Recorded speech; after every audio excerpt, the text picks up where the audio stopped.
I've always been drawn to this 18th century Baroque and Rococo period.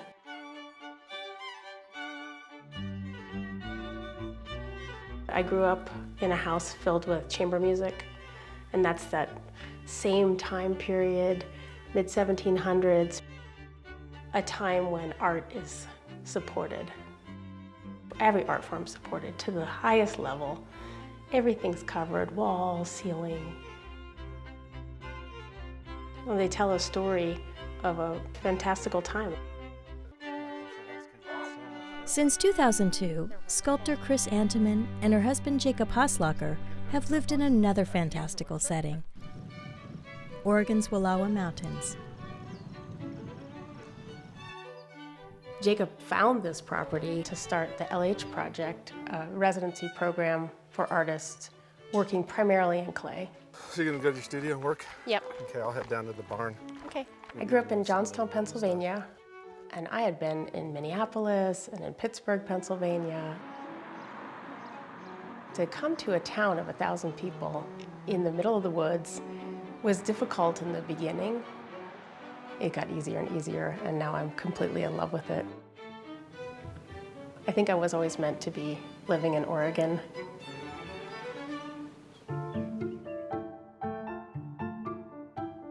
Chris's figurines somehow seem right at home here too. I had been dancing around the themes in these old 18th century pieces, romance, and almost a guide to how to behave as a woman. The dress, the poses, of course the gaze. And looking at these figures as decorative objects, just like the teacup and saucer that would be next to them, I thought about taking these patterns from the cups and saucers and putting them on the figures. So I use decals that I've collected to create an environment that gives you the feeling that they're embedded in that historical pattern and that time period.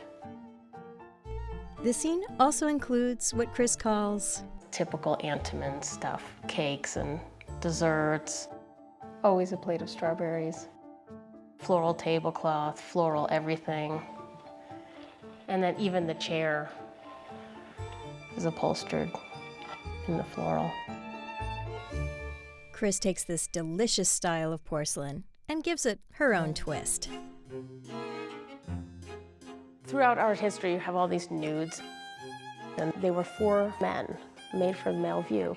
And it's a little unfair for women, but these figures know that. There's one figure that keeps coming back in my work, and it's this maid that is often on her hands and knees on the table. So she's in a compromising physical position. Her body language, though, is twisted, so she is upright and proud. She's liberated. I'm here, hear me roar, and I'm the centerpiece. It's a little autobiographical, but also not.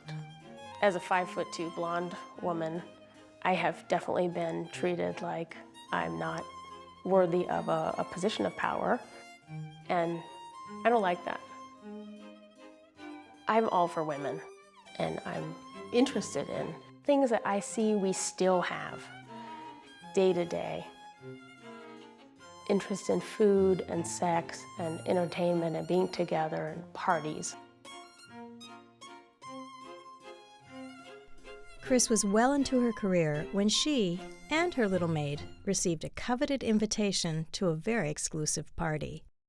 5 years ago, I received an email from the assistant of the CEO of Meissen Manufactory that he was interested in having me come to Meissen and work with them.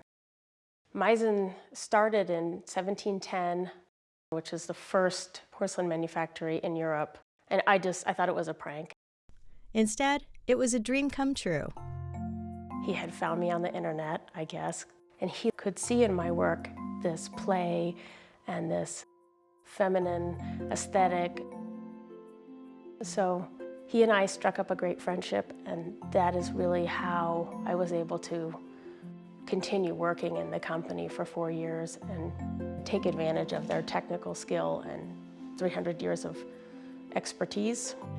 Meissen's large teams and infrastructure allowed Chris to think big. One result is forbidden fruit. And this piece is a little over 5 feet tall, about my height.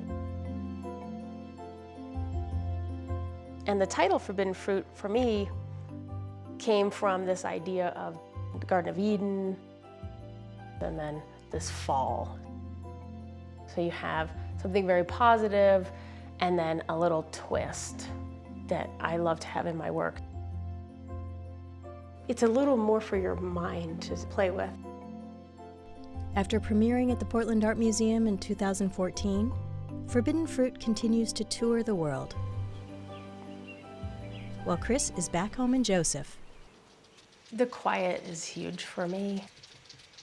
I didn't realize until I moved in how much the quiet would help me hear that inner voice and explore the work from a more intimate, internal, creative space.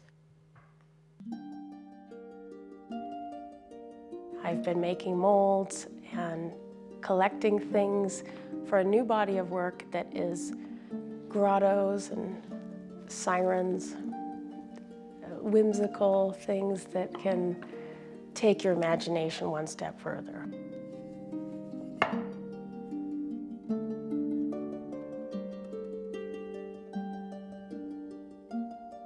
For a Rococo grotto, you have to have the water nymph.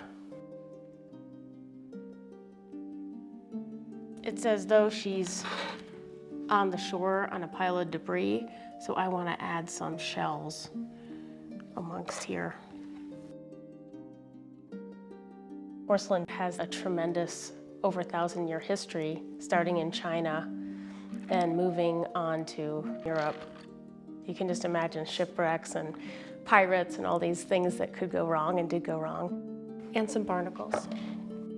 Increase the danger for the ship.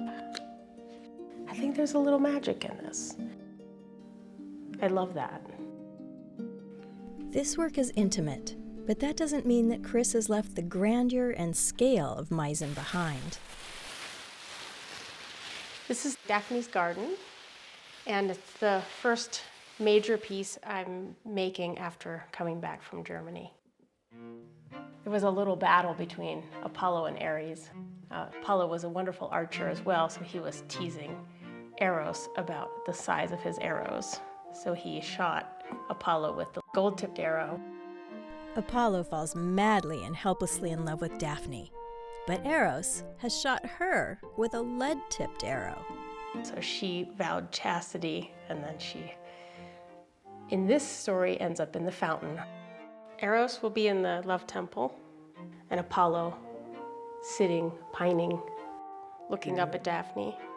Everything mixed between what's real in the fantasy and what's sculpture. I want my work to make people smile. This is why I have tendinitis. I can't figure any other way to do it. I like this part. We call it they're going to the salon, getting their hair done. The work is from a woman about being female in this world, and the males, they think it's for them. So it's just a little bit of a twist. I think it's important that that is in the work and that power is in the work, but that it's also with humor and play, because I love my relationships with men. But it's this little female, this little figure that I'm really pushing for her and cheering for her. It's her world.